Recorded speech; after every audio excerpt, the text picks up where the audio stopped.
You know why I assumed that you were a Hip fan is because, not that you're not a Hip fan, but they're not like a huge band for you, just because they're such big hockey fans, right? And Adam at Oilers Nation is a like over-the-top Hip fan. He's crazy, like with the Hip. Adam loves the Hip. He went to both shows when they were on their last tour here in Edmonton. Yeah. He cried. He did the whole thing. He came in. He almost cried again as he was talking about the concert itself. So he's a massive fan. He's having a rough morning then. He's going to be very emotional today. Yeah. You know, I think everybody is. Anybody who's a fan of music is probably having a tough morning because Gord Downie was a legend. He was a piece of Canadiana. You know what I mean? The Hip were, even if you were not necessarily a massive fan, everybody knows the Hip. We'll see past the fact that he was a Leafs fan. Right? I think we can all get over that. I think so. We'll give him a pass on that one. We can't all make good decisions. So we should talk a little bit about the Oilers and where they are. They've lost 4 straight. Yes. Do you think it was a good idea to put Brisket in net last night? Brisket? Well, according if you're gonna drink the Kool-Aid, if you're gonna follow Todd McClellan's logic, he was gonna play last night regardless of how the first 4 games had gone. It was just part of the rotation. Oh, okay. Now, do I buy that? I don't know. I mean, Talbot struggled early on. Brossoit did not have a good night last night. No. Arguably, the Oilers played well enough that they should have won. I mean, if you get 51 shots on goal... Not in the first, though. No. That was a bad first period, man. In terms of dumpster fires, that one was a burning inferno. The first period, it was just ugly all around. They made some sloppy mistakes. The problem that I had is that anything that they did well last night was completely overridden by those mistakes that they made that were glaring. Yeah. The first period was a massive problem. Now, I said this to Grant this morning. I said, I get the sense that this is a good time for them to go on the road. And then he said, yeah, but not to Chicago. And Pittsburgh. Yeah, the upcoming games are ugly. They've got Chicago, they got Pittsburgh, they got Washington, and they got Philly. So you know what, though? They'll go and they'll play up to those teams. Do you think that's a thing with these guys? Do you think they're going to do that?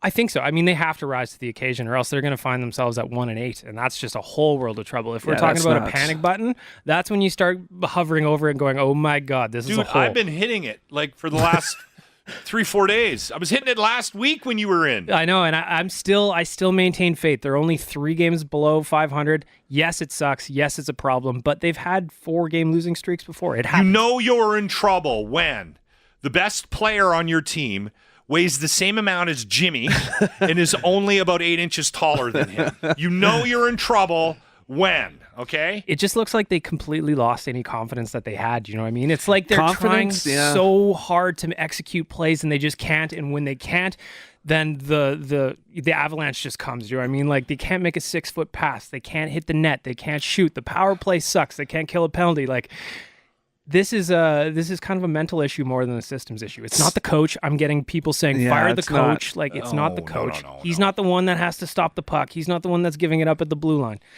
They need to sort it out. They need to calm down and they need to get back within their system. That's the one thing for me watching last night was like, man, Lucic is giving the puck over so much in the offensive zone.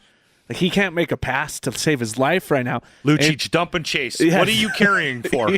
Dump and chase. Just get it in deep, man. Yeah. I did notice, and I could be off because I was pretty drunk last night when the game was on, especially by the second period.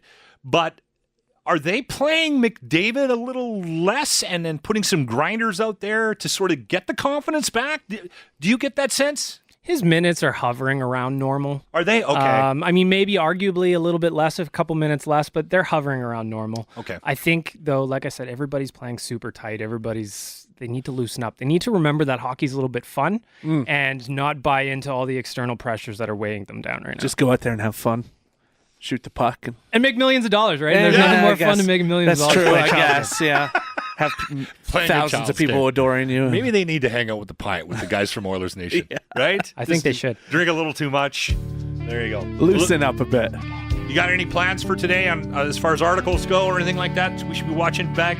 We're going to try to put the fires out. We're going to make sure that people realize that the sky isn't always falling. It's hard to put a dumpster fire out. I'm just going to say that. All right. It's on the website, Oilers Nation.